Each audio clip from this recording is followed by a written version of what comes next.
It's a very good afternoon. You're watching ZTN News Blitz. Let's take a look at our top stories today. 15,000 Zimbabweans arrested for violating COVID-19 rules. Retailers push for fuel price reduction. Family of 25 dies after wild plants meal. And in sport, Afghanistan in control of second test. Police in Zimbabwe have arrested 15,000 citizens over the last 2 weeks for violating COVID-19 regulations. Some of the violations include not wearing face masks and gatherings exceeding the stipulated limit. Zimbabwe Republic Police spokesperson, Assistant Commissioner Paul Nyati, spoke to ZTN earlier. One March we've arrested over 14,000 for not wearing my face mask. Which means these people are a danger to others. They are a danger to themselves. They are not prioritizing the health of others and their own health. That's why we are saying members of the public should just take heed of the message by the government. They must observe my World Health Organization COVID-19 protocols. ZTN's Munashe Mukahlera was in Harare Central Business District and made the following observations. To have a face mask is one thing, and to wear it correctly or otherwise is another. While it appears most in Harare have face masks but just don't know how to wear them properly. Some are not even wearing them at all. Social distancing, once a buzzword, has become so cliche it has lost its meaning to many. If anything, it's the idea behind social distancing that is now a distant memory. Huddled in a mushikashika like a raft of ducks, social distancing is thrown out of windows of the rattling death traps on Harare's roads. This has become the order of the day since Zimbabwe relaxed COVID-19 regulations. More and more people are now finding their way into the Central Business District as more businesses have opened. Authorities cautioned that strict protocols must be observed, but in most instances they are being disregarded. Have we lowered the guard? One may ask. Munashe Mukahlera, reporting for ZTN News in Harare. Zimbabwe's COVID-19 response chief coordinator, Dr. Agnes Mahomva, said complacency was creeping in. People don't seem to, rather they are beginning to relax once again. That is a big concern to us all. But indeed, we continue actually to say we must adhere to all the preventative measures. We are at a point which is very similar to where we were at the end of the first wave, when everybody relaxed, there was complacency, and lo and behold, we found ourselves in this much bigger second wave. We spoke to some citizens in Harare for their opinion on COVID-19 protocols. But Corona is there. Definitely is there. And I always wear my mask because I hate my side effects. Even if you recover from Corona, I hate my side effects. Vakufamba vasina mamask vakuzvisa panjodzi. Uyo akisa vamwe vari pedo navo panjodzi. Ndoshira kuti dai vasanganawo nehashi nemutemo wadhila nawo nokuti hakusingozvisa wega panjodzi but kuisa vamwe vari pedo newe panjodzi. Corona ichiriko asati apera. Prasa hatifani kuita zvekufungira nokuti chirwere ichi chirwere chakatoipisisa. Vanhu vanofana kupfeka mamask. Singazizo yedu yo kuti sikwanisa kufema neproblem because mask inopfekwa uchifema zvakanaka zvavo. With this complaints levels, I think with our economy, things are coming better. But I just hope people get to know that the COVID is still there and it's still killing people. So they just need to be very aware. Retailers in Zimbabwe say the recent hike in fuel prices will push the cost of production and basic goods up. Zimbabwe's fuel prices are the highest in Southern Africa, currently at $1.30 per litre of petrol and $1.32 for diesel. Confederation of Zimbabwe Retailers President Denford Mutashu told ZTN that the latest fuel price increase was unjustified. Mutashu said they were engaging government over possible tax reductions. We always do engage with the government on such critical issues. And pricing has always been quite contentious. And whenever there are cost drivers that have changed prices towards the north, it is a cause for concern because it has had in the past a tendency to push final pricing on the market upwards. So in the interim, we advise the retail and the wholesale sector to exercise restraint and ensure that they remain within the guidelines in terms of price adjustments. Economist Dr. Albert Makochekana said consumers will have to bear the brunt of the fuel price increase. Most of our economic activities, they are done using road transport, implying that at the end of the day, all the goods have to be transported, and that cost for sure has to be covered somewhere. And naturally, it follows that when I am in business producing those goods, I have to recover my costs, including transport costs. And any increase in transport costs, for me to be viable, it's natural that I will pass on to other people, especially. ZTN also spoke to Batanai Matsika, another economist. We have to also note that the price increase is actually being driven by just the global increase in the price levels of oil. So basically the estimate is that roughly we're looking at an appreciation in prices of around 30 thereabout in terms of the global prices for oil. So definitely this is not a country-specific issue. It's really about global, prices that are going to shoot up.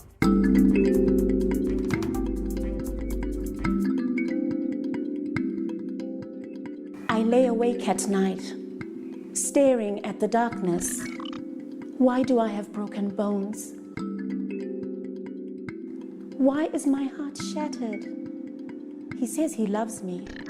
Without him, I feel I have lost myself, my will to go on. Have I normalized the abnormal? No way.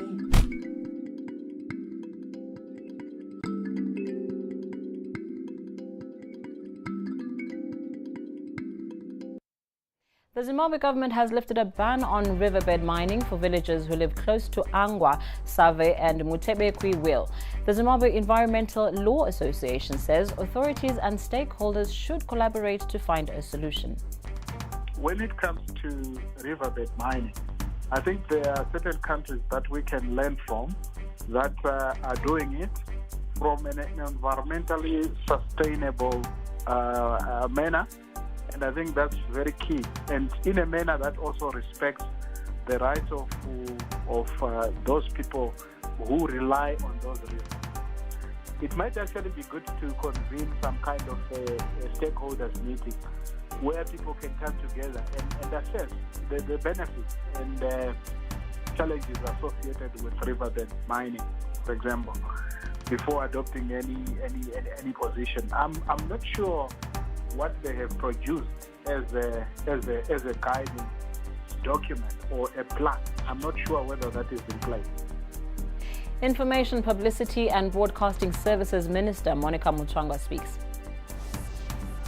Cabinet reviewed the ban on mining in rivers and directed that desiltation activities in portions of Angwa River, Sawe and Mutebekwi rivers can commence subject to the condition that no chemicals are utilized and the structures of the rivers are not affected. Each desiltation process shall have permanent presence of officials. Each desiltation process shall have permanent presence of officials from the Ministries of Environment, Climate, Tourism and Hospitality Industry, and the Ministry of Mines and Mining Development with investor funding.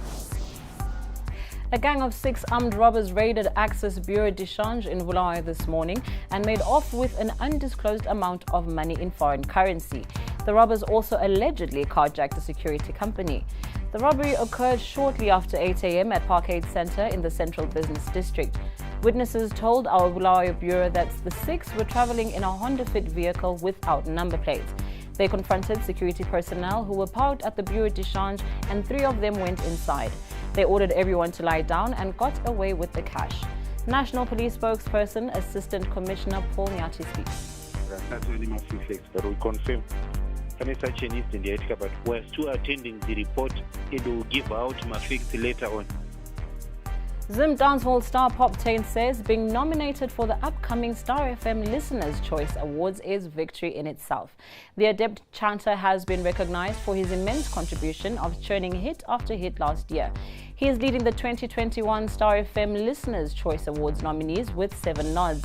His hits, Fadza Mutengi, Tetena Amount and Munuwenyama kept people countrywide and beyond borders in a party mood despite the lockdown restrictions. ZTN's Mbonisi Nleya spoke to Pop Tain. Well, I always say the recognition itself means a lot, you know. Already it's a win and it tells me the work I put in. So I really thank the Almighty for that, you know, and I'm just hoping to win 1 or 2 of that list, you know. Is it me?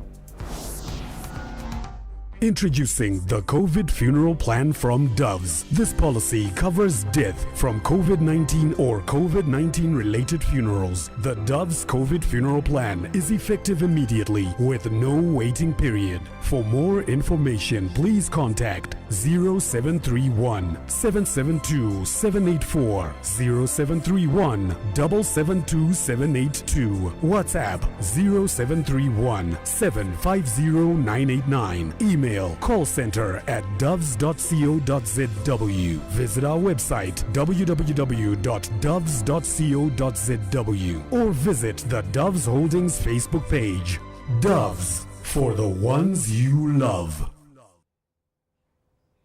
In news beyond our borders, 25 people belonging to the same family were among 35 who died in Mozambique's Nampula province after reportedly eating wild plants and fruits. Officials say instances of people eating wild fruits, tubers and even wild grass have recently been reported in the region. Food shortage in the province has been attributed to low rainfall. Mauritius entered into a 15-day national lockdown on Wednesday after a rise in new local COVID-19 cases since the beginning of the month. The Indian Ocean island nation recorded 5 new cases on Tuesday, bringing the total of new cases to 15. Authorities suspect this could be another wave. The announcement prompted panic buying of supplies and long queues at petrol stations. Under the lockdown, only essential services will remain open. British TV personality and talk show host Piers Morgan has left ITV's Good Morning Britain following a row over comments he made about Meghan Markle. It brings the controversial host time on the show to an end after 6 years. ITV announced the decision after receiving 41,000 complaints. On Monday's show, Morgan said he didn't believe a word the Duchess told Oprah about her mental health. Next up is sports. That you can now get Dove's funeral cover from the comfort of your home. Simply visit our social media platforms, Facebook page Doves Holdings, visit our website www.doves.co.zw, email callcenter@doves.co.zw. So get your Dove's funeral cover from anywhere you are with no hustles and no need to travel. Only with Doves. Doves, for the ones you love. We start our sports news where Afghanistan has recovered from a shaky start to take firm control of the second test against Zimbabwe in Abu Dhabi. Victor Nyauchi made an early breakthrough, removing Javed Ahmadi and with his third delivery of the innings. But big top order partnerships helped Afghanistan recover. Informed batsman Ibrahim Zadran, Hashmatullah Shahid and captain Asghar Afghan scored 50s as their side posted 307 for 3 at stumps.